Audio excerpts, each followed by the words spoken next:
We could have homes on separate coasts, go dive in Greece with squids. Could have been so bleeping rich, but instead we had kids. They won't smile for a photo, they won't eat the food we choose. That's why we're heading to the parents' lounge to drown ourselves in booze.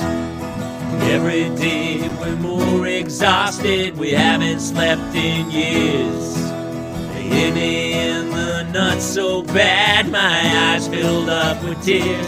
And yes, we'd like to fake our death and go off of the grids, but the truth is we are softies and we truly love our kids. So join us every Tuesday night to laugh at all our pain. Evening in the parents' lounge is the cure to staying sane.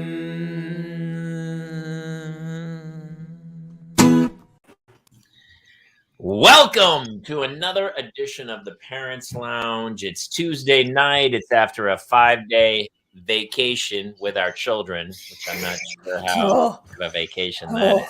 We'll talk about that.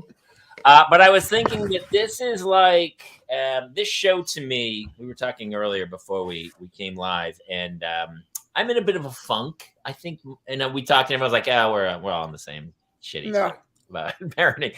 But here's what it is: like this show has turned out to be to me like the Titanic, except instead of women and children first, it's moms and dads first, and so we're getting in the lifeboat, and this is our Tuesday night. This is my stretch for an analogy. This is how reaching I am. Pull up a spot on my door, Jamie. Moms and dads first, and this is our escape. So please welcome my partners in crime, Jason Gowin, Kate Mulligan, and Clare Kramer. How are you guys? Good. I can't believe we're on a sinking show. Jesus Christ, you couldn't have gone. No, the show is the life. Okay. We're you said the show's the Titanic. The show is what's her name? Molly is thinking next to me. The children Kathy Bates' character, Molly Unsinkable Molly Brown. Yes. Yeah. Parents' Lounge is Molly Brown. Yeah, okay. See, I'm Billy Zane. Thank you, Claire. I'll be Billy Zane. I'm the cellist down in the gully still playing. I'm one of those Irish slaves in the basement that did all the dancing. Where they literally chain you in, and you're like, "Hey, can I get to the surface?" And you're like, "No, you're gonna go down." Sorry about that. that was some inequity, I believe, back then. Yeah, back then only. Yeah, back then. There's no class struggle now for anything else. You know what? Not to already, we're off on a tangent. But whenever I see, I'm just debating internally whether I should keep talking about Titanic and my feelings about James Cameron and his work, or if I should move on to. It's a great movie. Come on. It's a good movie. Great movie. I mean, I honestly do. It's a phenomenal movie. It's phenomenal. You know the ending. How many movies come out where you go, I know how this is going to end, and yet you're still. But you don't, Jamie. You don't know the heart of the sea. You don't know. You don't understand what's happening with that. Okay, so come on. I didn't even know that. You didn't know what Rose was up to. You didn't understand that dynamic. No. I didn't know how French girls were drawn. I didn't know. Oh, I just saw one of those things on Facebook where it's like, here's a little fact you might want to know. And it was actually James Cameron who drew that photo of Kate Winslet and whose hand is shown drawing it when it's supposed to be Leonardo DiCaprio's hand. So, okay. So he was a hand stand-in? He was a hand-in. I believe that's what you call it. By the way, I just watched the reverse Titanic, which is it's the one about Will Smith plays Serena and Venus Williams' parents. Yes, because King Richard. You know exactly how the movie's going to end. And instead of the Titanic sinking, they rise. So it's the exact opposite of the Titanic. But I really liked it. I started crying. I was like, I have a lot of I've had a lot of people, actually, it's Jamie. It's really interesting you brought that up because I've had a lot of people come up to me this last week and be like, have you seen King Richard? Do you agree? Are you the King Richard? Because you know how intensely involved my kids are with dance and soccer, right? Mm-hmm. So I have not seen it yet. I will reserve judgment and we will discuss in a future episode of the Parent Lounge, but I'm very curious to deep dive with you on that movie. I mean, he seems like a crazy person. And he seems a bit dickish and a little maniacal and a benevolent despot. But before they're born, he writes a 58-page thesis of what he's going to do with these two children as they grow up. Hello, they're Venus and Serena Williams. So hello, it worked. He says to the one, we're all fucking number lazy. One in the world, and you're going to be the greatest player of all time. And you're like, done. He did it. He did it. Like, and it's pretty crazy. Honestly, as a father, you're like, I'm a terrible parent. Like, he reset. That's why I have to watch this movie because I mean, we're on that same soccer path and now dance path, and we're in it to win it. So, I mean, I don't know. When Dickie said that he took the boys the other day, and they're like, they saw some like a dad playing soccer with a kid. And Dickie was like, this kid was probably the same age as Neil. And he was like, scary good. And he's like, and his dad was so mean.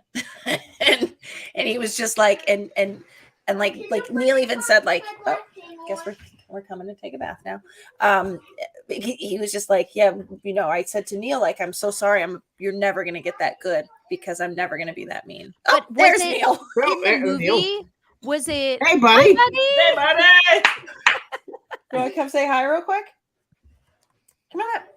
You can't take time because there you go. All right, there he is. You can take as much. Hello. Hi, bud. What's happening? What's happening? They want to know what's up. I was just telling them a story.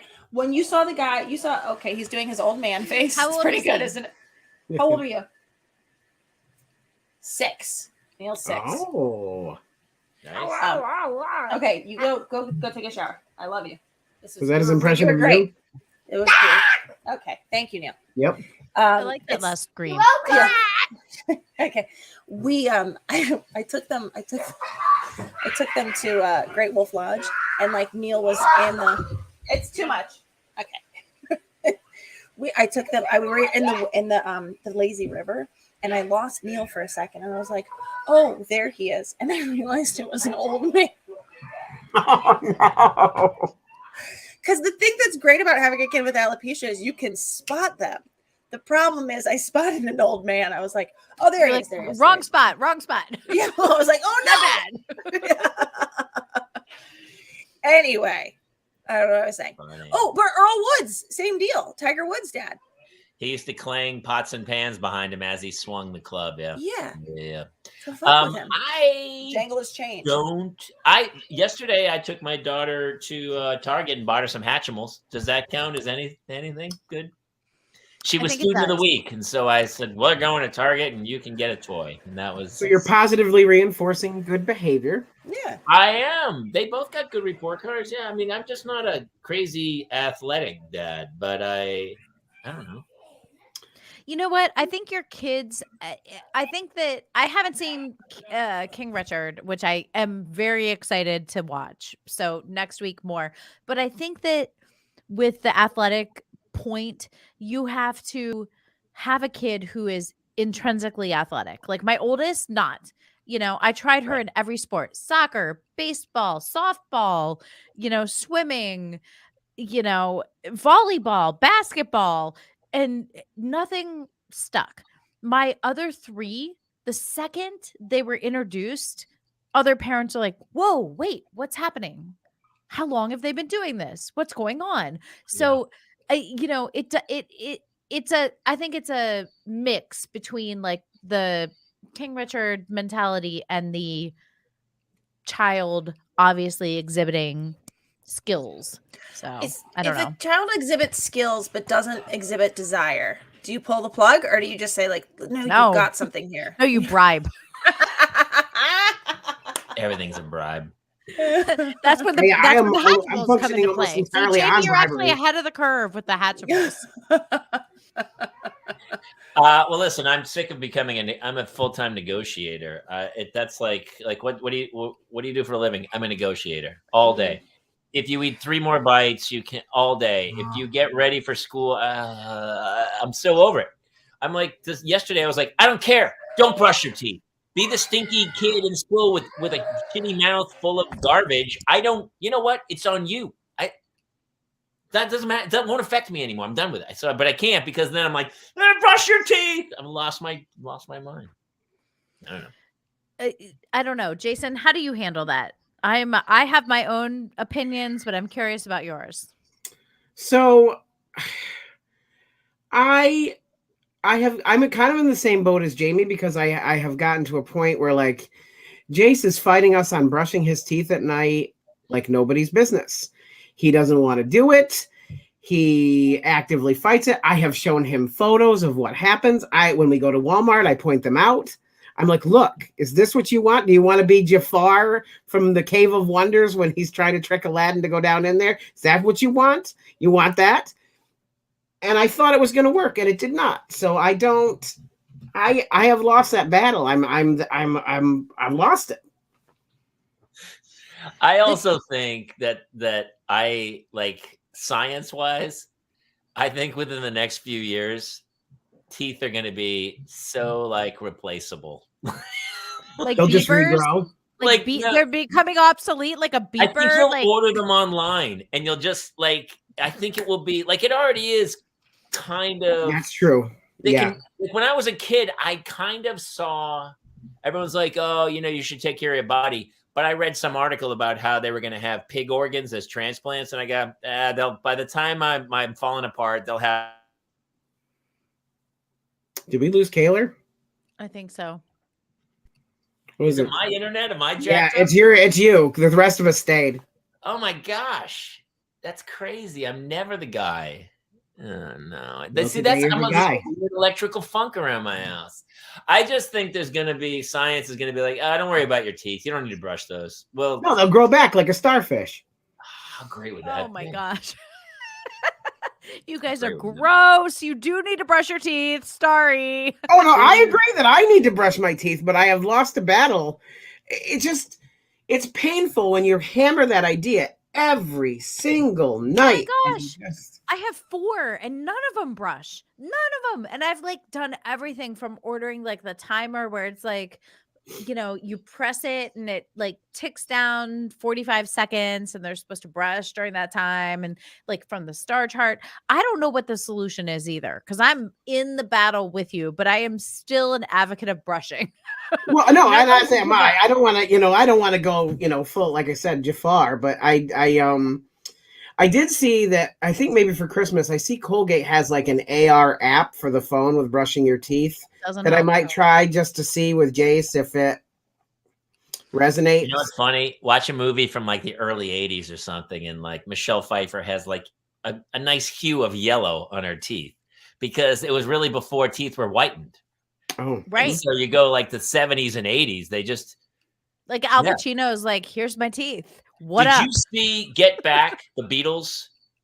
Yes. I didn't see it yet. So George Harrison, their teeth are kind of they're British from the UK where there's no fluoride in the water. By the way, George Harrison in that video is 25 years old. This is what Dickie was just saying. They're like 25 or 29 or something. It's Ringo is 29. I think Paul's 28.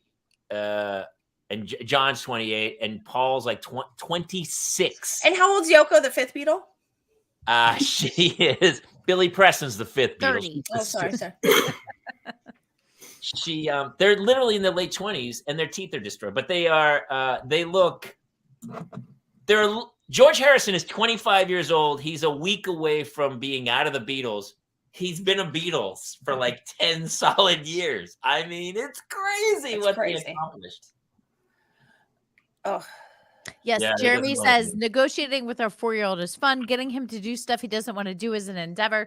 I agree. Like, honestly, I'm just going to be very candid here. I've tried everything and my kids are 13, 11, 9, and almost 8 next week.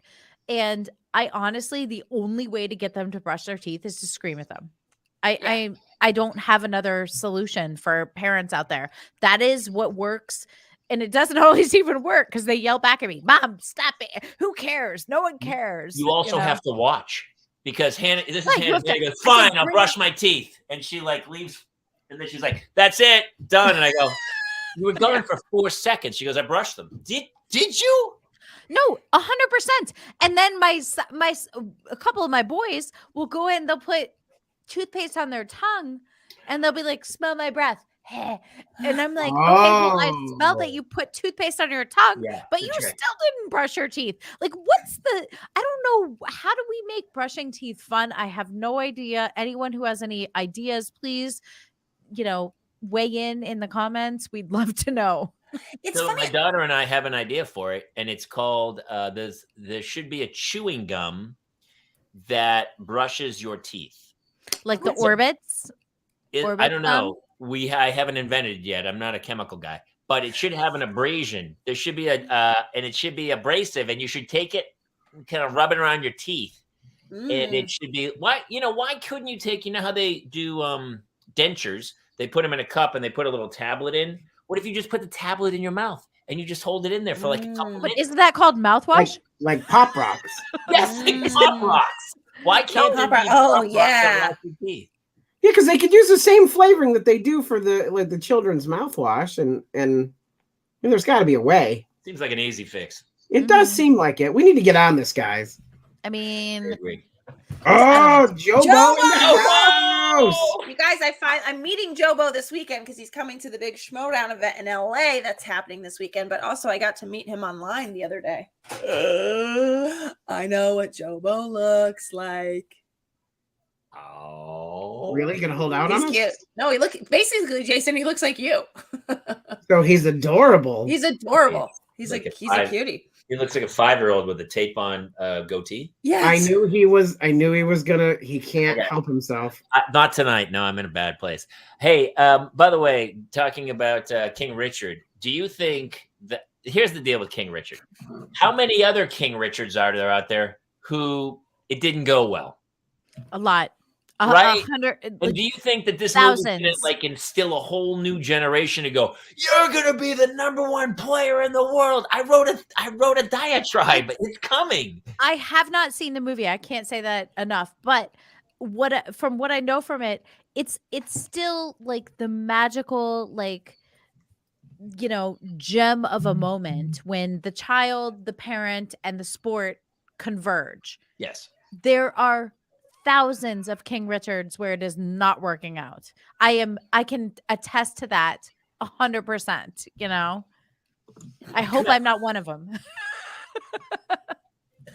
Joe Jackson. Oh my God. And you're not talking about Joe Jackson as in Night and Day, or is she really going out with him? You're talking about Joe Jackson as in like the Jackson 5. Yeah. Jackson 5, yeah. I'm a huge fan of Joe Jackson. Oh, like you were thinking of Shoeless Joe Jackson. Shoeless Joe, baby. Shoeless Joe Jackson. A lot of Joe Jacksons out there, man.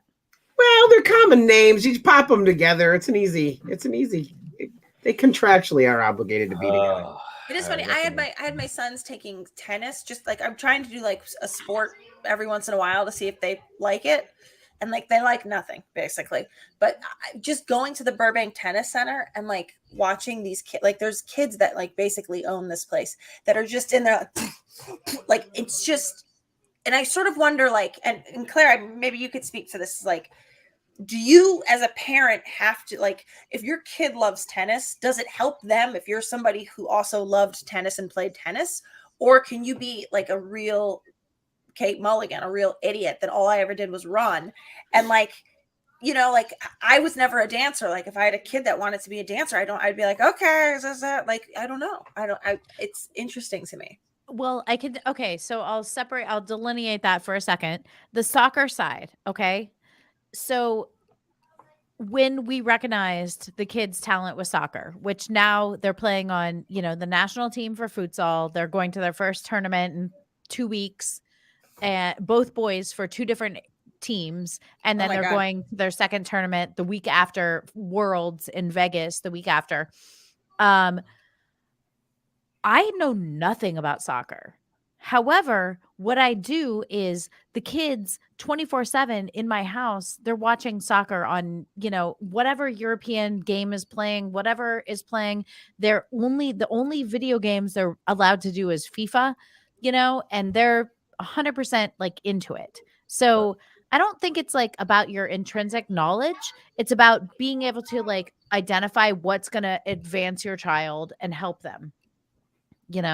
With dance, I had a huge dance background and I backed away from it for so many years. Like I didn't even get her into it until she was like 9. So that's kind of a different story. And yes, with dance, like it's all different. When I grew up, it's way different than it is now. So it's kind of. Are you like watching it and like marking the routine? Are you like, oh, well, I'm like rehearsing with her and her teacher's like, please don't, like, we have our ideas about what, and I'm like, sorry, but I like, NYU degree in dance. So I want to actually put my 2 cents in there. So now when you discovered dance, like how are your parents, how did they handle it with you as opposed to how you're handling it with your kids? Well, I mean, I grew up in a tiny town in Ohio. So there was one dance studio. So I was there when I was 12. I started going to New York to dance in the summers. I studied at Broadway Dance Center. I lived with a guy who was like my guardian, and I did commercials and stuff. But there was no like my parents were not involved at all ever, And then with her, I really kept both my kids away from dance as long as I could until they were just like bursting out with it. Okay. And, River's been only dancing 2 years and is now like nationally ranked. So, I mean, it's crazy. So you passed down the jazz feet right to I don't know. It's just me. Her father's sister was also like a professional dancer and cheerleader, and so I think the 2 lineages converge. That's not her mama. Her flexibility is insane. I mean, she's like a circus ballet dancer. Dancing with the Guardians, potential TV show. Claire, I have a funny story. If River said to you, I want to go live in New York, I'm going to give me a male guardian that I'm going to live with, would you ever agree to that? No. What were your parents thinking? I don't know. Oh God bless them. Well, from the time I was 12, they were like, sure, you could be emancipated. Here you go. Here's your. Wait, you emancipated at 12? I very young. Yes. If not 12, 13. And living in New York, studying under Sabian Glover and like these great like dancers at Broadway Dance, but crazy. Also just kind of like being a 12-year-old. Yeah. You were like Drew Barrymore. I mean, without the Studio 54 or whatever. Yeah. Jamie, hearing that you can emancipate a kid that young, you thinking about it for yours? I filed the paperwork this week. We'll see what happens. But I tried to find them an apartment down in Koreatown. I don't know. We'll see how it works out. Yeah. I mean, that whole situation. Yeah. Jobo. Say it how it is, honey. That's been kind of his thing since he started showing up here. Yeah. Jobo's going to tell us the truth. Crazy ass kids. I needed a babysitter recently and we reached out, and I have 2 little girls, right? And so there was a bunch of teenage girls that we had asked, and one of them couldn't. I talked to the parents, and the parents were like, "Well, she can't do it, but her younger brother can. He's 15." And I went, "No, we're good, thanks." Yeah. I talked to somebody about this, and I said, "I will never, ever have a boy babysitter for my little girls." Okay. And they were like, "Well, that's so weird. How do you know?" And I go, "I was a young boy one time, and I'm not saying I was creepy, but I'm saying you don't know. You just don't know. And I'm not doing it. I'm never having a boy babysitter for my daughters." Is that weird? I think we have a situation where sometimes I'm doing a show, like when we're doing our stand-up show, like we're gonna have a babysitter, but like Dickie will probably get home before I will, and like we always feel bad because our babysitter is a young woman, and I always feel bad, like, ugh, I'll make sure I get home first, because I just don't want to put anybody in a situation where there could be anybody feeling uncomfortable. Like, I don't know that a 40-year-old man, like, I babysat all the time and the dads would walk me home. I mean, nothing nefarious ever happened. But it could have. But it could have. And you wanted it to. I mean, Listen, a little bit. I couldn't believe. I was like, yeah, Mr. Hanson. What's wrong with me? I'm cute. How come you're not hitting on me? What's the problem here? Kate tried to reenact teacher. Yeah.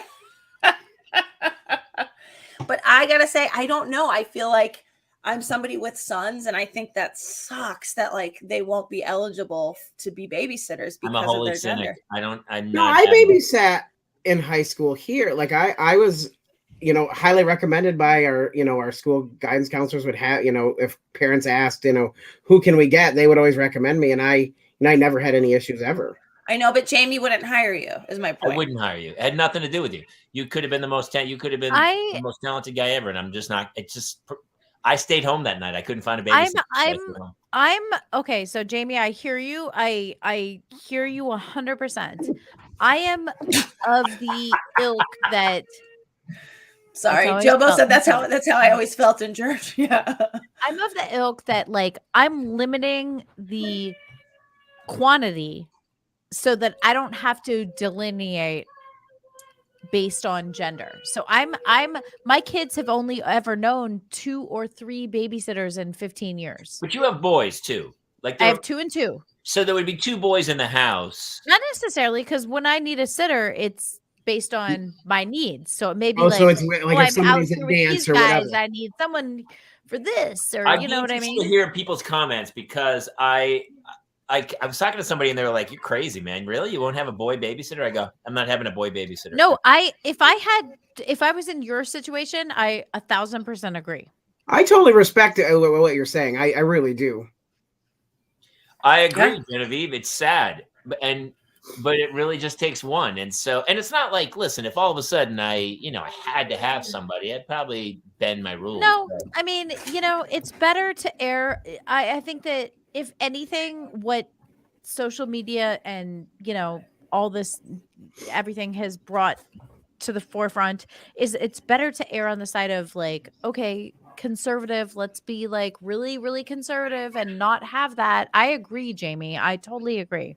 Well, innocence can only be taken away once. And once that happens, it's... Oh, Jason, that's such a... Is that a Hallmark card? It feels like a Hallmark card. Yeah. Oh my God, I now want to die. So thank you for that. You know what? I feel like that's a needlepoint pillow. I don't think so. I think innocence, it's chipped away at. I really do. An event like that, though. An event like that is... I think an event like that can that's open up a slippery slope. Jamie's just talking about not having a male babysitter. No one gets out of here alive, Jason. You know that. Come on. No, but the implication being that the male babysitter would do something profoundly inappropriate, which I think, like, that in that case, that's so big. I don't think you lose innocence in fits and starts. I think normally, yes, I think that's true.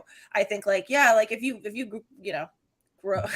Yes. Genevieve, get on it. What was it again? What was it called? And your innocence can only be taken away once. What happened to me? What happened to you, Jason? Tell us. Now I shouldn't have said that. Yes, I want to know now. Come on. You're in a safe space. There were things that happened in my childhood that, that are lifelong lasting now, that from a family member who was supposed to be watching and did things that they can't, That's the other thing. No family next members. Topic. No family members is right. No boys. Yeah. Basically, we need robots with like Rosie the maid from the Jetsons. Let's get her. What's going on there? That would work. Alf. Really You well. need Alf to babysit. Yo, Alf. I gotta tell you guys, I already feel better. I was in such a shitty mood earlier. Sadie's like, I had my innocence for a long time. I feel great. Fuck. Jason should be in a bad mood. He's still kind of innocent. Yeah. Day by day. How was everybody's Thanksgiving, by the way? I talked about it earlier. Everyone's like, yesterday, somebody was like, hey, how was your vacation? I go, vacation? What are you talking about? Yeah. I had 2 kids for 5 days, and they go, that must have been a blast. For the kids, they had a great time. Yeah. We saw Encanto. They went to the beach. They had a pool party. We had we did a million things. What did I do? I was a butler. I was a driver. I tried desperately to get kids to brush their teeth. Like I had a full-time job for 5 days. It was super painful, but fun in its own right. I don't know. It just reaches a point with me. Maybe I'm kind of, because I always say I'm on the edge of the spectrum. I'm like, at a certain point, I'm like, I'm out. I can't take any more. You're driving me nuts. And I'm with them 24/7. But you know what? Okay, so Jamie, I'm curious about this because you obviously have what I perceive as a great relationship with your partner. So do they support you when you're like, hey, listen, I'm at my limit with kids. I need to step away for a minute. What are you talking about? What are you talking about? I used to use the stage. I haven't been on the stage much lately. And so that was always my therapy because I would get on stage and just rant and I would get it out. But I haven't been up much lately doing my stand-up comedy. COVID, hello. Yeah, but it's also, it reaches a point where I had the album come out and then I'm, to go like drive across town to do a 10-minute set for 3 hours on a Tuesday night is not, until I have new material, which I will have. In the new year, I'll start hitting it again. But in the last couple of months, it's just also, it's been good. I don't know. I can't blame the kids or anything. They've been great. It's just, you reach a malaise where you're like, okay, well, what are we having for breakfast? You got 20 minutes out the door. We got to go. And then, for 5 days, it was like, all right, what are we doing today? All right, we're going to the beach. We went to do this. We did that. We saw Encanto, by the way, which I thought was it good? Yeah, it was great. Jobo, when my kids get on my nerves, I tell them we're playing hide and seek and I'm the seeker first. Buys at least a good time. You know what? Jobo, we've all done that. I love that. I'm going to count to 100. Go hide. Go. Hide. I don't know. Thanksgiving was good. It was actually pretty good. I mean, I would love to blame my my exhaustion on the kids, but it wasn't. It was actually really, we didn't travel, which was kind of cool. And we had a great dinner with friends and the kids were actually pretty well behaved. We put up Christmas decorations over the weekend. We're already there. I love that. I love it. I love it. There. Okay, so actually, what? Oh, go ahead. No, you go ahead. Oh, Kate's back. Hello, Kate. What happened? Tell us. Dickie was like, Kate, Neil has something he needs to say to you. And Neil goes, you said I would suck at babysitting. And I was like, no, I wasn't saying that you would suck at baby. I was saying that I think it sucks that my boys wouldn't be able to babysit. He was so upset that he thought I said he would be a bad babysitter, but it wasn't what I said. I'm like, but he's like really beside himself now. But I told him, I explained the situation and I think we're fine. But I'm like, this is why you don't give the kids a bath when I'm doing the show. Right. I am here live on this show.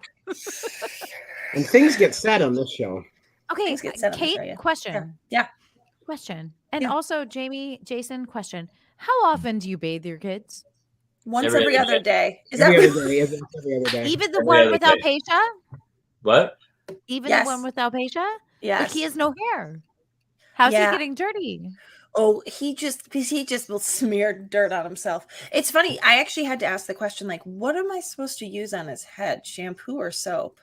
And they're like, shampoo. Like, that was a dumb question. I was like, I thought that was a legit question. Not a dumb question. Why would you use shampoo? There's no hair there. There's no hair. There's no hair. Why would you use shampoo? You could skip it and get that combo stuff for kids. It's the body wash, shampoo. That's what we have. That's exactly what we have. So we have Wookiee shampoo.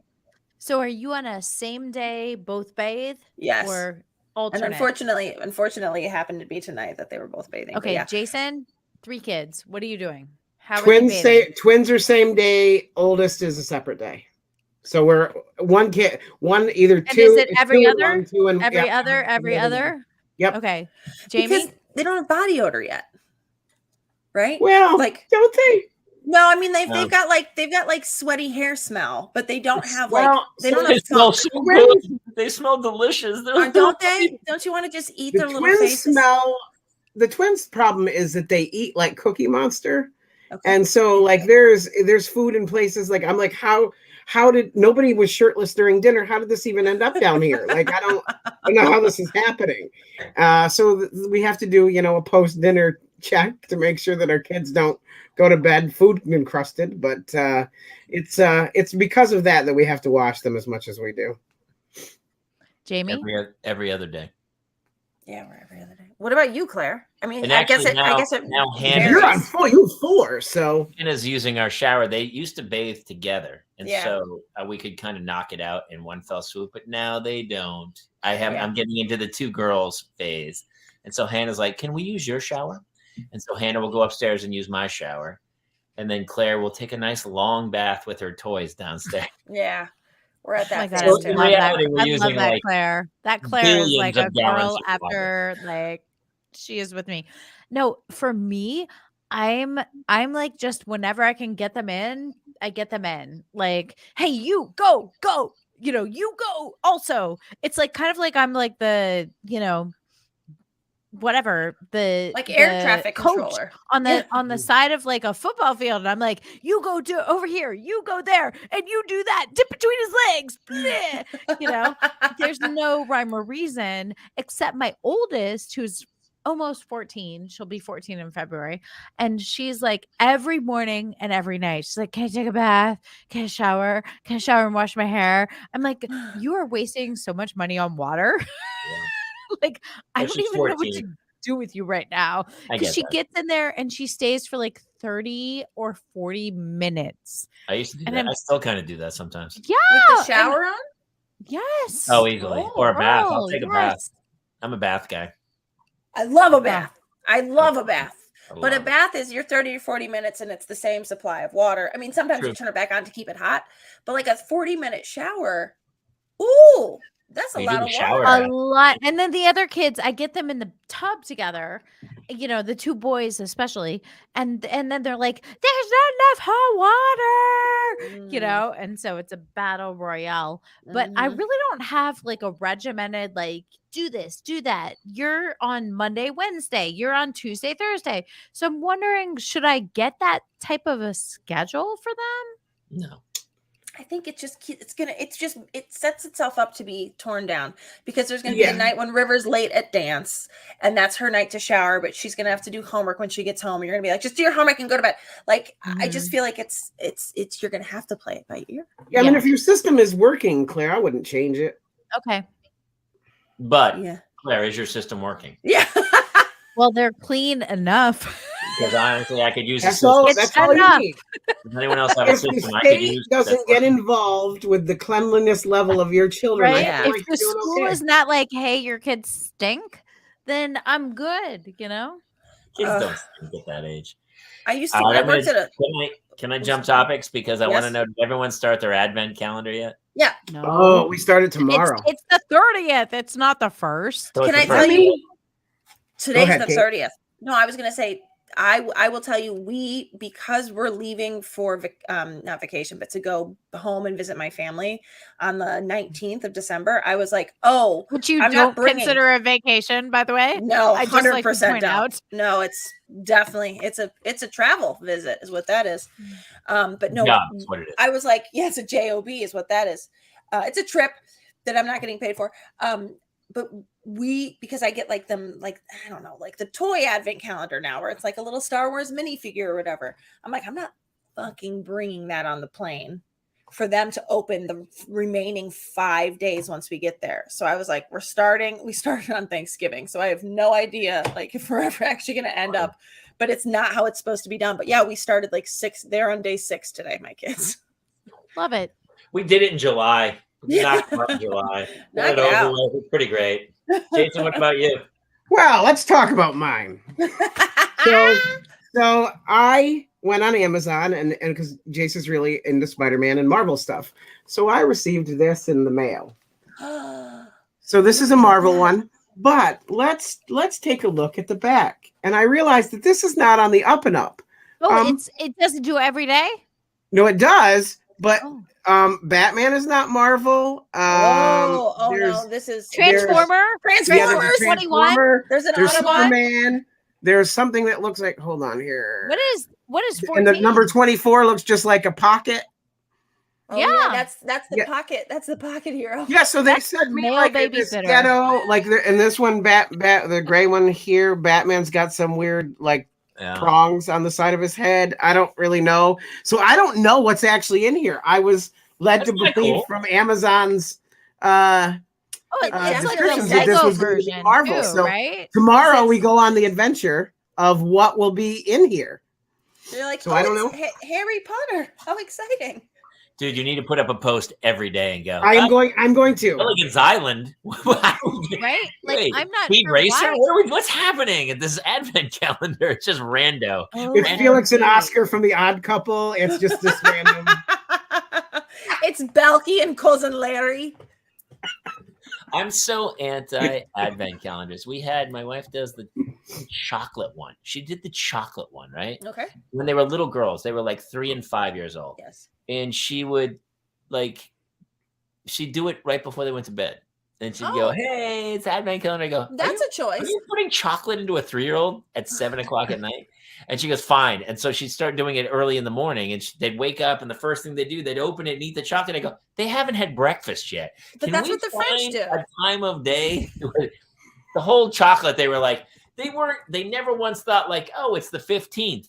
Oh, Christmas. Oh, Jesus." They were like, "Oh, that door's going to open in a piece of chocolate." They were like a pigeon on one fucking leg waiting for a pellet to drop. That's all it was. They went to Pavlov's dog on it. That's it, man. They were like, they go, "Oh, it's December. There's a piece of chocolate coming." That was it. Every day. I was like, she's 3 years old, man. She doesn't need a piece of chocolate every day from Trader Joe's. Well, do you do one, Claire? Yes, definitely. 100%. I have not gotten mine yet this year, so I don't know where they're going to be from. Probably Trader Joe's. I'll probably swing by after the show tonight and grab them. But That's amazing for Eddie B. We should do a Parents Lounge advent calendar. And that would be so good. It's just a little saying like you open on December 1 and it goes, "Hey, did you brush your teeth? You can brush your teeth. Santa says brush your teeth. You're not getting toys." No, the second day says like accountable calendar. Like it's kind of like the Squid Games, like advent calendar. Like, did you brush your teeth? Did you get your chocolate? What were we gonna say, Kate? What's day 2? No, I was just gonna say like day 2 is like you only lose your innocence once. What the fuck? It's a little pillow it's been needle pointed by Genevieve.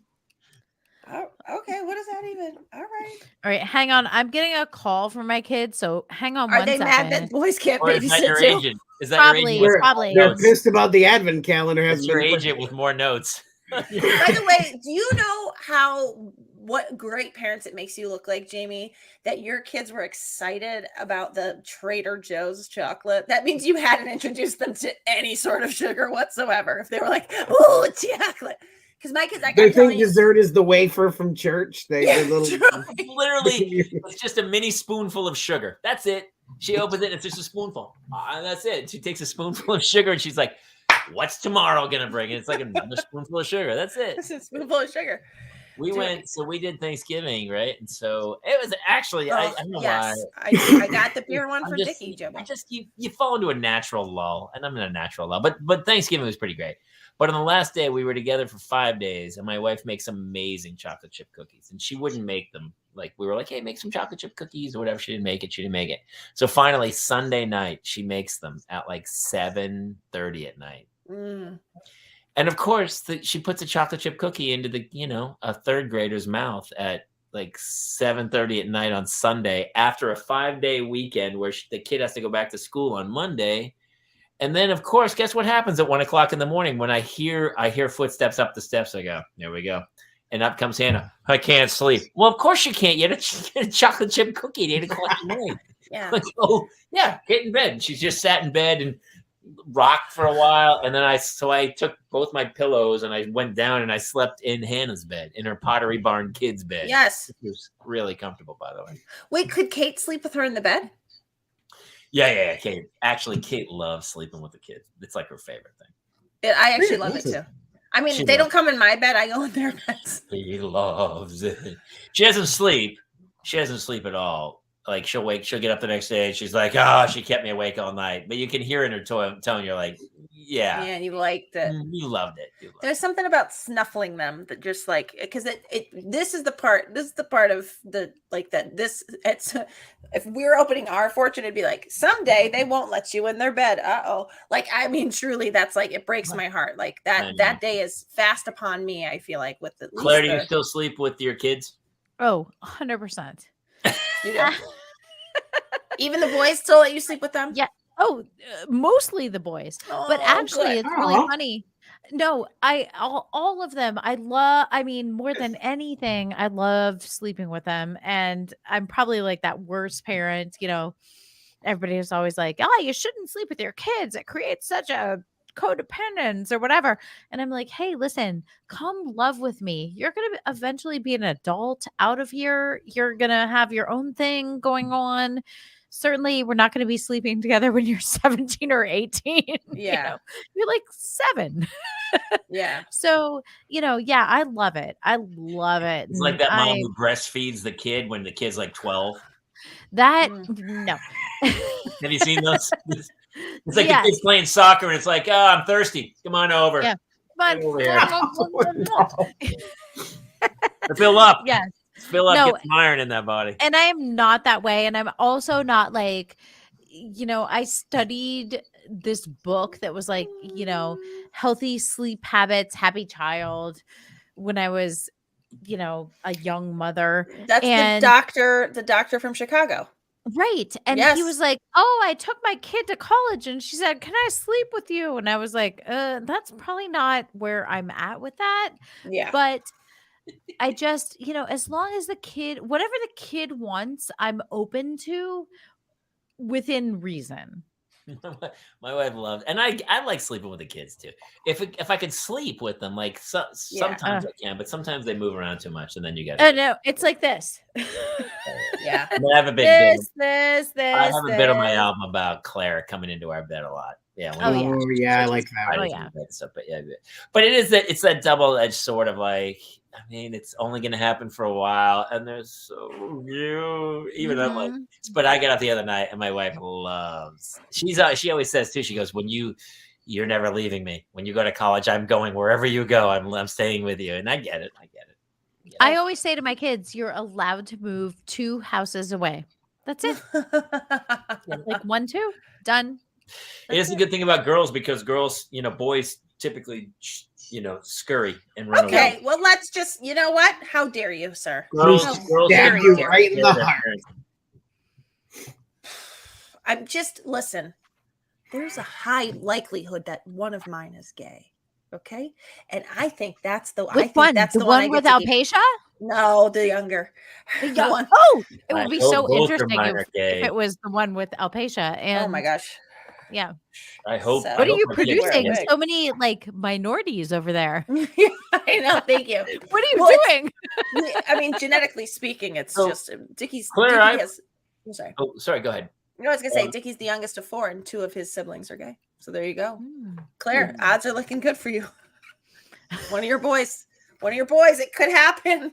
No, I keep telling my kids, I'm like, hey, listen, if you like the same sex, that's okay. It's not called gay. It's not just called homosexual. It's just called love. It's like, here's what it is. It's just this. And they're all like, yeah, thanks, mom. But I actually am super attracted to this gal or this gal or this guy, this guy. I'm like, yeah, but just in case you're not sure, you can call yourself bi. And they're like, why are you saying this to me? And I'm like, well, maybe some of your other friends. Yeah. They're like, yeah, I know my other friends may be gay or whatever, but we're not. I'm like, okay, damn. All right. Yeah, I know. You took a crack at it. It's all you can do. I'm trying my best. Maybe you have an interest in taking care of your mother past the age of 60. I don't know. What maybe that's something you might want to do. I don't know. Is yours still holding on to Daisy Duck, Kate? Yeah. Well, I know that you lost hope when he switched from Minnie, and then you're like, oh, it's Minnie. over. Well, Dickie, tonight at dinner, he was saying the boys were talking about if they were going to both get married, and Neil said, "I'm not going to marry you, James," and James said, "No, I'm gonna." And then Neil said, "I'm gonna marry a girl," and Dickie said, "Oh, what are you going to marry, James?" And he said, "A boy. Can I marry Dylan?" And we're like, sure, you can marry Dylan if Dylan wants to be married. Like, so we're like, I'm really like, I got one that will take care of me. My daughter told me she was marrying her first cousin for the longest time. She's like, oh, I'm marrying Adrian. And I go, no, you're not. Yeah. We'll talk about it later. Well, Jamie, just on that note, my kids wanted to marry me also. That's good. It's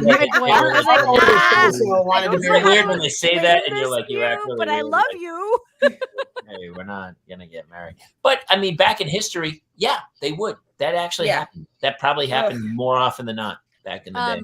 First of all, have you guys seen Game of Thrones? Yes. Yeah, I was gonna say that. Yeah. Yeah. Second of all, Middlesex, the book, which is an amazing book. We don't read. We're guys. Yeah, I don't understand the question. If it's good, we'll make a movie and we move on. It's not a big deal. I don't have time. I don't have time. It's crazy. Oh wait, day 4. It's crazy. So we put up our Christmas tree. Can I jump topics? Yes, of course you can. We put up our Christmas tree, and my wife had to have. I might get in serious trouble for showing this, but this is our Christmas card. Okay. Should I not show it? Show it. Are you gonna get? Well, she doesn't watch the show. No, she doesn't know she doesn't even know what I'm doing in this room. I can't even tell you the fight that happened as we were trying to get, because it was like, I want a picture. I want a picture. I know. The kids, I mean, they were in tears. They were screaming. They had to get their hair blown out, and they were all wearing black. They were wearing, like my wife wore. I think here's how she chose the card. She found a dress that worked great for her. Mm-hmm. Right. And then everybody else. She's like, I look hot. Yeah. So I want to respect this to everyone. She was in a black dress. And so she put the kids in black dresses, and I was like, "It's Christmas. It's not a funeral." I was so confused, and so I didn't. That went over big. So I put it on. I tried to be a good guy. I even brought lights into the room, and I lit it, and then I put on a blue suit, and I got murdered, lit up. You don't have a black suit? I don't own a black suit. I don't know. It was a huge brawl. I don't have a black suit. Okay. Finally, I remember I own a tuxedo. I had hosted something and they had bought me a tuxedo years ago. Jamie, no. Tuxedo in the back of the girls' closet that I hadn't worn in like 5 years. And so I put a tuxedo on. You fit something from 5 years ago? Yeah. I'm jealous. Shocked. I'm very jealous. I'm very jealous. I don't fit something from 5 months ago. Yeah. 5 months I can't even And fit. so we she said something to me in the middle of it, and I was in front of the tree, and the kids were standing in front of me, and I was like, I don't give a fuck. Like I said the F-bomb. And my buddy who lives next door, who was taking the photo, was like, all of a sudden I got super tense. And it was gruesome. It was just like, what are we doing here? It was mayhem. And then this is what we took. That was our. I like that's nice. Cute. It kind of came out okay. It is. So she was very excited, very happy, cute. Okay, so I need to dissect a few things. Yeah. So wait, bring the photo back up, please. Oh, okay. Yeah. Oh, is it going to be like the Smokey Joe? What was the one we did? The cigarette guy? I don't know. Oh, you said you had to straighten the girl's hair. Why? No, their Kate blew their gorgeous. hair. Kate blew. They have very curly hair, and I think their hair got had to get done. And kids, they didn't want to. She didn't want to wear. They didn't want to wear those dresses. Oh my God. Well, they never. I did the same thing. I had my kids. So, okay. So, first of all, you look gorgeous. Your wife looks absolutely gorgeous. I know. Look at that clavicle. With her. All right, clavicle. I agree with her, putting everyone in black based on her own dress selection. So, I didn't realize how much you look like Jack Coleman until just now. Who's Jack Coleman? From Heroes and The Office. The actor? Jack Coleman? You'll know. Yeah. Look him up, Jamie. Yeah. Do you see it, Kate? Yes. We've got to win like some prize about like redhead family of the year, right? He played who was he in? And it was funny because it was so tense. It was like Tetsuo 6. She was like, I want a picture. And I was like, okay. I put lights up. Like, the neighbor came over. The neighbor sat there with the phone waiting, and then she came down, and it was so tense. It was like it was crazy. You know what's so funny, Jamie, is maybe in the past like 5 years, I've given up putting myself in the photo. Yes. I'm like, just get the Just kids the kids. ready. 100%. I wondered. I can't deal with me Yes. also getting ready because it is such a stressor just getting them ready. And then when my father passed away 7 years ago, I told my mom, hey, my gift to you is every Christmas card is going to be the freaking best Christmas card with all the, all your grandkids, which is my 4 kids and my sister's 3.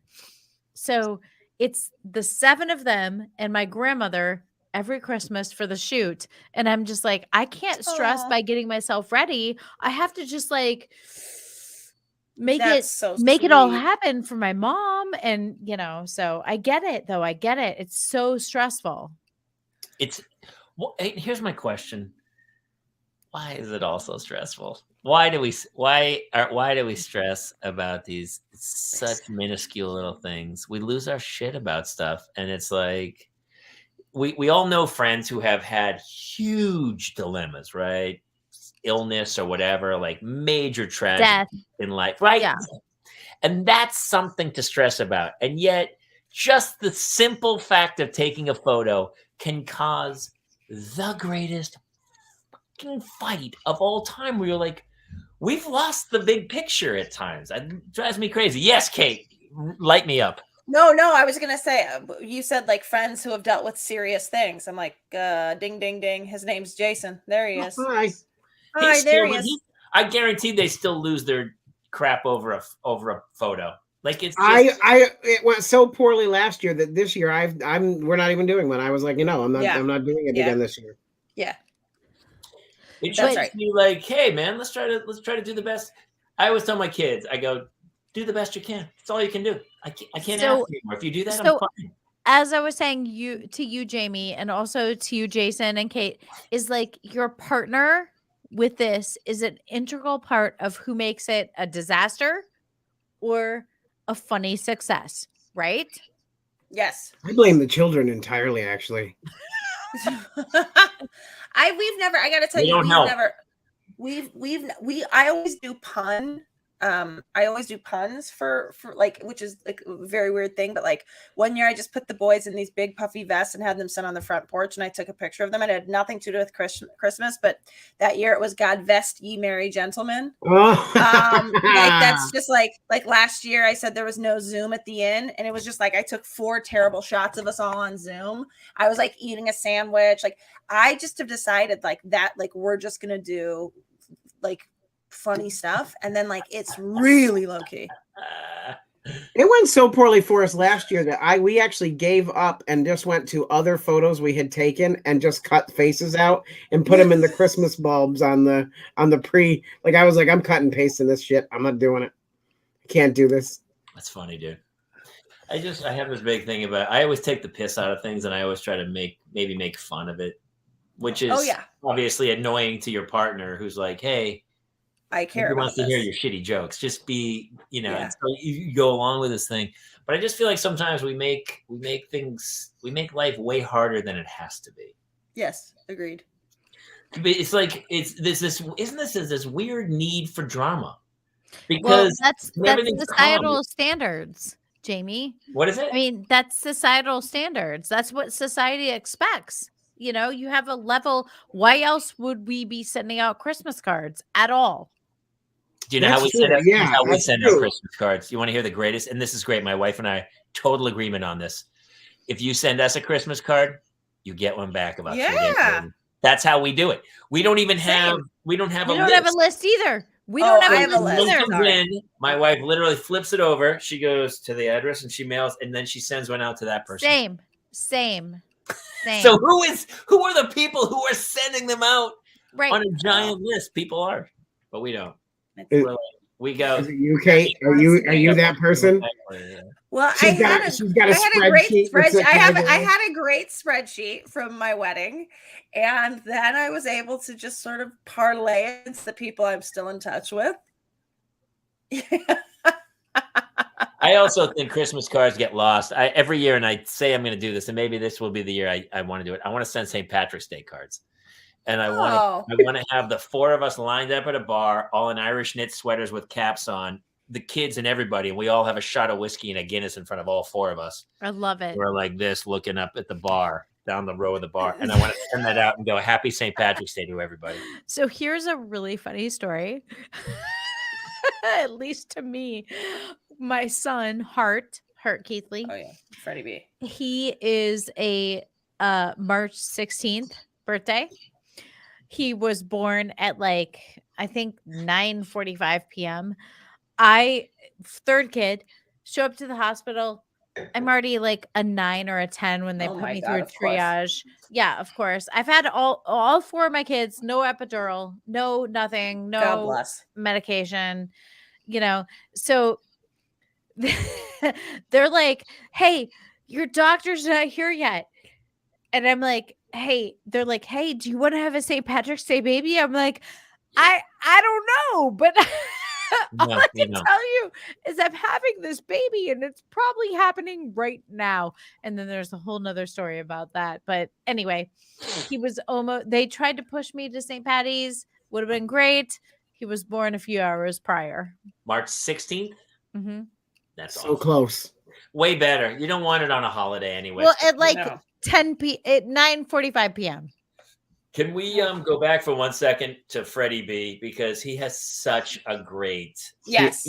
I had totally forgotten about that. Oh, occasionally you get the annual newsletter. The newsletter, yes. Hey everybody, I just want to let everyone know it was a really hard year. We lost Grandma, but and of course I lost my job. And the wife and I are splitting up, but a lot of good things happened.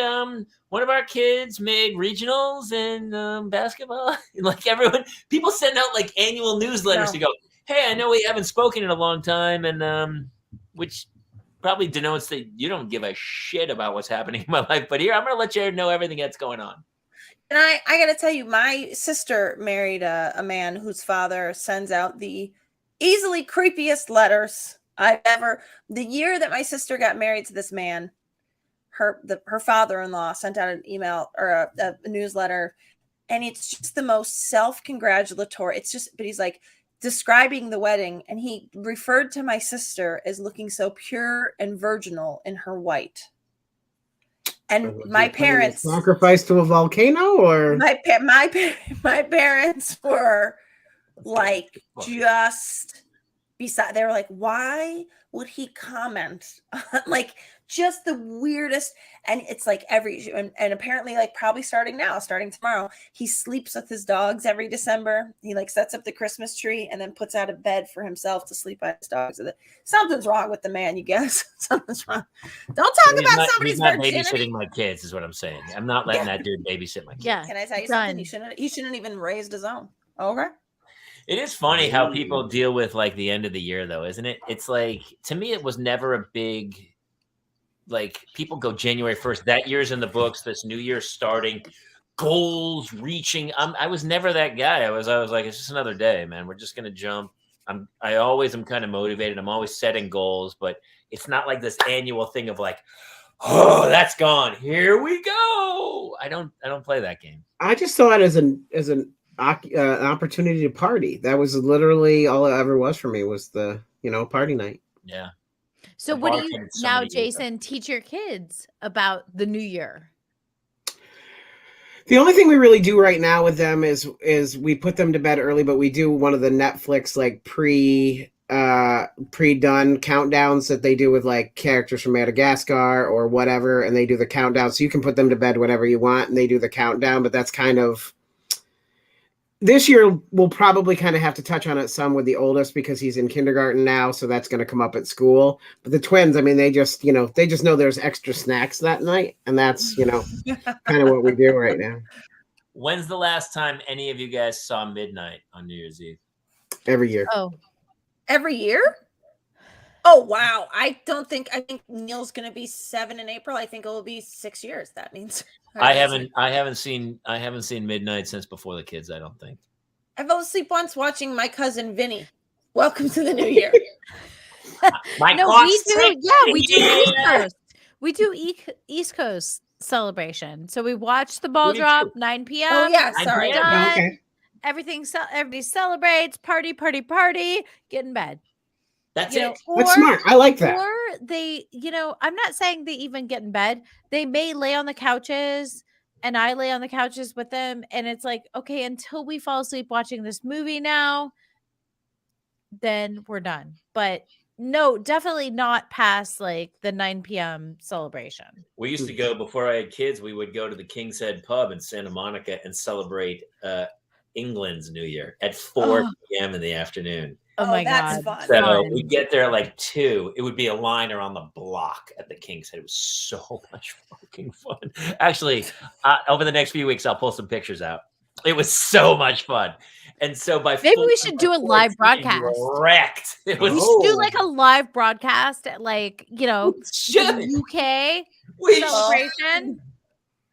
Yeah, it was like a 4 p.m. is UK. And so by like 4:30, we'd be like stumbling around Santa Monica, like, well, how are we getting? What happened? Can I ask if any of you see a line now for anything, you get into that line, just go the fuck home. I never got into a line before. Prescriptions? Never. Yes. Never was a line. Prescriptions, okay, yeah. So medically, yes. I agree with Claire. Vaccines, yes. 100%. Prescriptions, Costco. Sure, there's a line at Costco if you get there early enough. Yeah, you're right in the morning. You just I won't. See, I won't. I'm just gonna show up right at 10 when it opens on a Sunday, and there's nobody waiting for because everybody's being a holy person. No, you tell me about you're talking about like a line to get. I'm like, nope, wouldn't do that anymore. You couldn't pay me to get into a line to get into a pub. Oh God, no.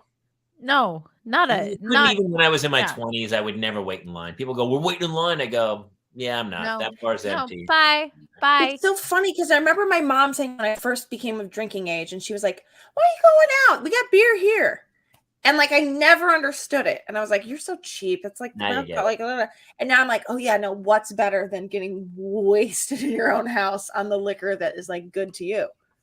Yeah. I was always delusional because I would be in those lines and I'd be like, well, this line sucks because you know why? I'm not in there. So who would want to be in there? And then I would go someplace else and then be by myself in another bar, absolutely alone. So apparently they knew better than I did. Jobo with the cocaine joke. We're already well over an hour. Claire, were you gonna talk about a plumber or something, or we were gonna save that for? Yeah, we better. Yeah, let's table that for next week. Okay. But real quick, Jason, do you want to show what I did today? Yes, let's do it. Yeah, let me grab that for you. So just a quick, I went and got boosted today, but so I live up on a hill, and so it's one of those things where like if you leave and you forget something, you got to go back up the fucking hill. Like there's not like a quick. So I was like halfway down the hill and I realized I didn't bring my Vax card with me so they could update the booster. I was like, son of a bitch. So I had left that I could be there on time. I heard that they don't put that booster on your Vax card. Is that true or not true? They did put it on mine. Ah, okay. They did. Anyway, so I like then race back up, but now I'm going to be late. I like pull into my driveway. I've got like a U-shaped driveway, and I pull into my driveway and I rush into the house and I grab my Vax card and I come out, and you will see what I did. Well, you'll hear what I did, hopefully. Here we go.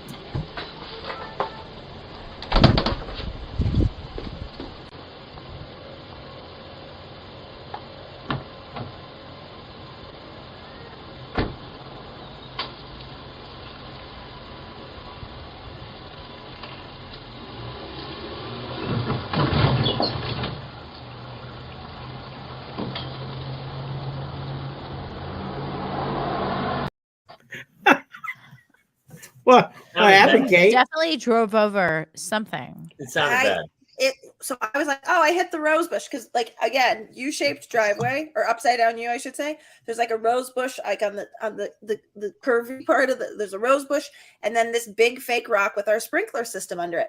I drove over our sprinkler system, so I then could see that Dickie was at our front door, like when I was waiting in the Target to get my booster, and I called. I was like, "What?" And he's like, "Did you any chance hit the?" He's like, "There's water everywhere." I have ring footage of just the sound of gushing water. So he had to have the city come out to turn off the water, and he then got to a fight with a neighbor of ours. Our windows open, like, because the neighbor came over and like was like digging stuff out, and he's like, no, I want to be really gentle. And like then like the neighbor, like it was just like very weird. The guy was like digging up our yard, and it was, and so I come home in the middle of that, like while we're sort of having a fight. I'm like, oh my God, I created this whole thing. But yeah, I don't be in a rush anywhere, guys, because you'll run over your sprinkler system. But again, it was your driveway that you've driven in per chance a million times. I don't know, like twice or so. So at some point you were going and you knew you've driven it enough to know the driveway turns, and you kept the wheels straight. It feels like I actually, the thing is, whatever angle I pulled in on, I could have pulled up and around, which I sometimes do, but instead I pulled up and like just sort of parked so I could get out quick. And then I thought what I needed to do was back up. And I didn't need to back up. What I needed to do was keep going forward. Sure. I backed up, and then when I cut way too deep. So we'll just chalk this up to poorly calculated geometry. I think yes. I think a little bit of idiocy and a smattering of in a rush. Are you a terrible driver? I think my record. I think my record would say I'm not. Listen. Dickie was very cool about it because he was like, dude, I backed into our car once. Like, what? Don't worry. Just like this, it's called an accident for a reason. And like, I'm sure in his head, he was like, this fucking idiot. But he was very nice about it. Do you want to feel better? Yeah. Do you want me to tell you something that'll make you feel better in about 2 seconds? Oh, I know the story is about to tell. I'd forgotten about it until I just saw what you did. What was it, 2 or 3 months ago, maybe? Yeah, it wasn't that long. I like that. Yeah, like 2 months. I go to the gas station. I'm filling up the car, and I get back in. I'm on my phone as I'm filling up the car, and my wife calls, and Hannah has locked herself in the bathroom, and we have a huge, like 20-minute conversation, giant fight of like, Hannah won't get out of the bathroom. I can't get her out. I go, well, I'm not home. I'm like a half hour away. I don't know what to tell you. Get her out. There's a huge meltdown. Finally, I can hear them screaming. She finally gets Hannah out. She's gonna be okay. It's gonna be okay. So I go, whatever, and I hang up the phone, and then I drove away.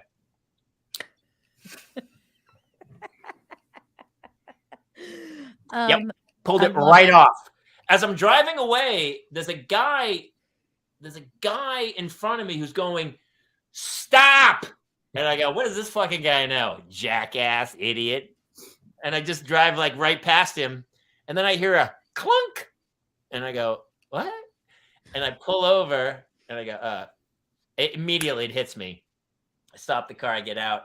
I pulled the gas pump off.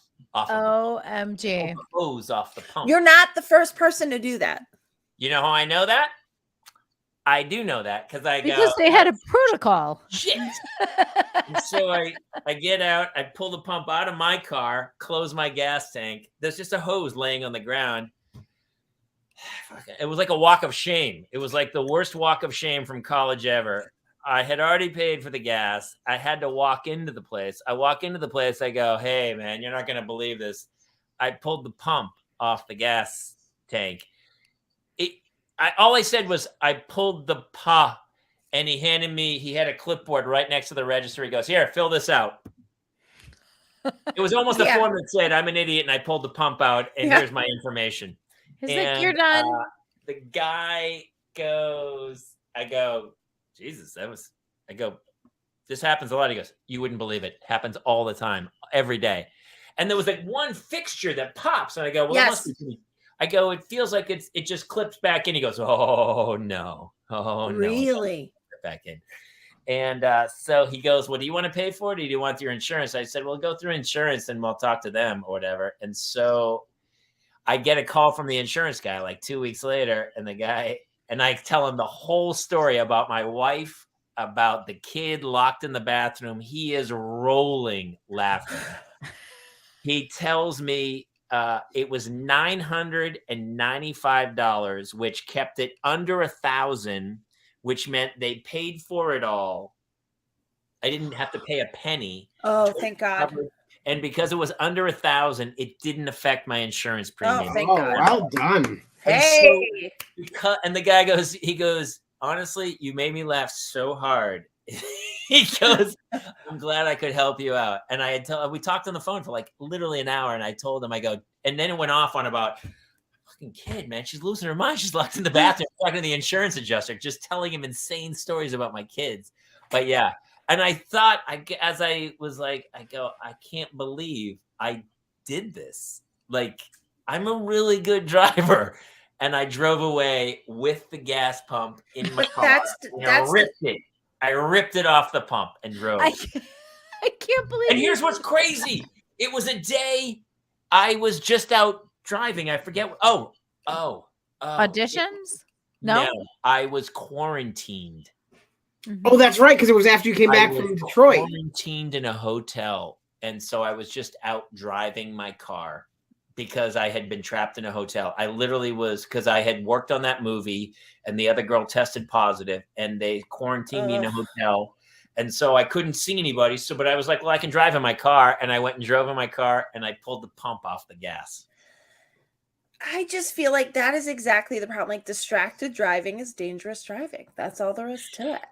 Listen, it all goes back to kids. Kids. I was fine until my wife called me and said my daughter locked herself in the bathroom. Then I'm like, well, shit, now I got to pull the gas pump off the pump. That's the train wreck. And so I couldn't believe I did that. And it was I was like, wow, that, when you like the same thing you did with the front yard, you're like, wow, so that happened. So that happened. Yep.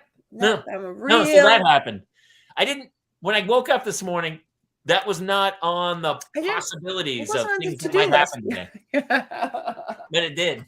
It did. And you're like, so even then I kind of laughed about it. And when I ended up talking to the insurance adjuster, I just was rolling. I go, dude, I don't know if I have to pay something or whatever, but I did it. And even when I came back out, I filled out all the paperwork with this guy who was this Indian guy who ran the gas station. He was kind of cool, but he was obviously, I go, come on, $1,000, please.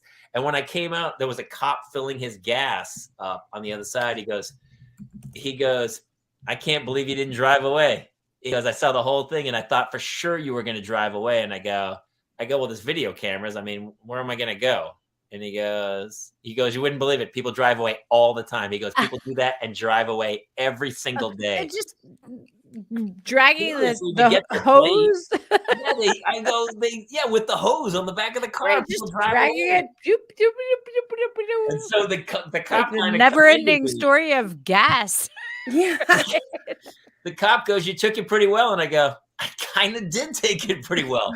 Because honestly, in my whole life, it was one of the stupidest things I've ever done. And I can't believe, I just, when you just sit there and like, I think when I was younger, I would have been super embarrassed and crazy frustrated. Yes. But it reaches a point like kids just dumb you down and numb you so much that you're like, wow, that just happened. Okay. Everybody that could have scolded you was incredibly polite. I walked past people who were just shaking their head at me. I was like, I don't know what to tell you, dude. I'm lucky to be alive. I don't know what's happening. Fucking train wreck. So, Kate, I love you. I totally understand what you did. And at least your husband was super cool about it. Super cool. I mean, and we're also, this is the worst part. I then text our plumber and I'm like, Tim, any chance we've got an emergency? We got this, blah, blah, blah. And I get a text saying like, I can't. And I'm like, no worries. Thank you so much. And then like, then he goes on to say like, by the way, my dad died 2 months ago. This is done. And I was like, okay, I just texted my dead plumber's cell phone. I just felt terrible. I mean, I was like, I'm actually genuinely sad about it too, but I was like, really? This is the day that I have a geyser in my front yard. The city of Burbank has to come out to turn off my water. My husband has to go back into work. It was his lunch hour that this all happened on, and I was getting my booster shot. I was not of help at all. He got into a fight with our neighbor, and now our plumber's dead. Like, just felt like that day. That feels like the opening of a film. That feels like the first act of a film. Yeah, or like I don't know, like it should be in August Osage County or something, like a play. Like I don't know. Anyway, I got nothing. I feel like that's a good. I think it's a good closing spot for this. Closing story. Well, I gotta tell you guys, thank you. I feel way better. I don't know. Don't you guys get in funk sometimes where you're just like constantly? What am I doing, man? Honestly, I think I'm in a funk constantly, and then I think every once in a while I'm out of it. I think that those are the days I notice. I'm like, oh, I'm out of that funk for a brief moment here. I'm also very honest, and so when people call me and they go, "Hey, how's it going?" I go, Not "Shitty." great. Yeah. Shitty. It's really shitty right now. And they go, "Why?" He really does that like every day. I'm like, hey, how's it going? Well, you know. And he That's exactly what I say. I go, every day. Well, you know, every day. I loved you in Sling Blade, by the way. You were great in Sling Blade, Jamie. You got a Kaiser blade, and you got a string blade, and you got all of them. You guys have anything going on this week? Do you guys have? Everyone has friends where you go, "How's it going?" And they go, "It's good. It's really good. Yeah. Everything's great. I'm so happy." I mean, the kids Well, are doing great. This is a whole nother episode that we can dedicate exclusively to this topic of like, hey, I'm great. Hey, I'm not so great. Hey, what's your response when I say I'm good versus when I'm bad? You know, I mean, there's so much out there. I agree. To be continued, because I TBC. strive for honesty. I have no one's ever said, "I wonder what Jamie's thinking," ever. Ever once has anyone ever said that? Well, and the more like kind of like, hey, it's a deep dive into into this topic, which I'm not sure we're all ready for right now. But honestly, like the more people ask and the more you respond authentically, the more they shy away. And it's like, oh, well, I'm sorry. Then I guess I can't really say what's going on. Yeah. So, hey, the Parent Lounge, we want you to say what's going on. We want to hear your, grievances. We're here with you. I agree. Misery loves company, and the safety in numbers. It's like, this all kind of came about because I started talking about it on stage, and then people would come up after and they go, "Oh my God, I feel the exact same way." But nobody ever admits it. And it is like an overwhelming, incredibly insane. I mean, Claire, you're taking care of 4 kids. I know, it's wild. I mean, I talk about you all the time. Together. That's the thing. Like, you always seem like your head is firmly on your shoulders. Yeah. Whereas like every day I feel like I am drowning in a chaotic swirl of evil. And I'm like entering that like age of like, okay, almost going to high school, almost, we're like, so I'm a little bit on the head of the pack in that way on this foursome. So yes, 100%. It's crazy out there, and the more we can normalize the fact that it's crazy, and the more we can normalize the fact that like there are no answers. We don't know. We're just here. This show certainly proves that. Yeah. Yes, you can, and that's all you can do. That's gonna be. I'm gonna make a T-shirt. Actually, I made another T-shirt. Actually, we have spring tees, and we're starting to put a merch thing up. And I made a T-shirt that said, "I'm gonna count to 3. 1, 2." That's all I put on the I ordered one, so I'm gonna have it in like a week or 2. But that's another one of like, do the best you can. That's all you can do. It's so funny too, because all we ever do is look at other people's social media, and everyone's social media is only the snippets of the greatest moments of their life. That it's frustrating because you try to keep up with everybody, but in reality, everyone's going through the same crap. Oh, so should I post that video of me running over a sprinkler? Because it was the greatest moment of my life. Yes, you should. I wish I had taken pictures of me pulling the gas pump. Yeah. I mean, that's not me. I don't pull gas pumps out. Right. I'm not on crystal meth. What's happening? I wasn't even drunk. I was like, what happened? This is insane. It was the middle of the day. 1 in the afternoon. I was like, wow, that just happened. That's how it goes. All right. Somebody else bring us home. I can't bring us home today. Somebody else take us out. Ladies and gentlemen, we're here every Tuesday night at 10 p.m. Eastern, 7 p.m. Pacific.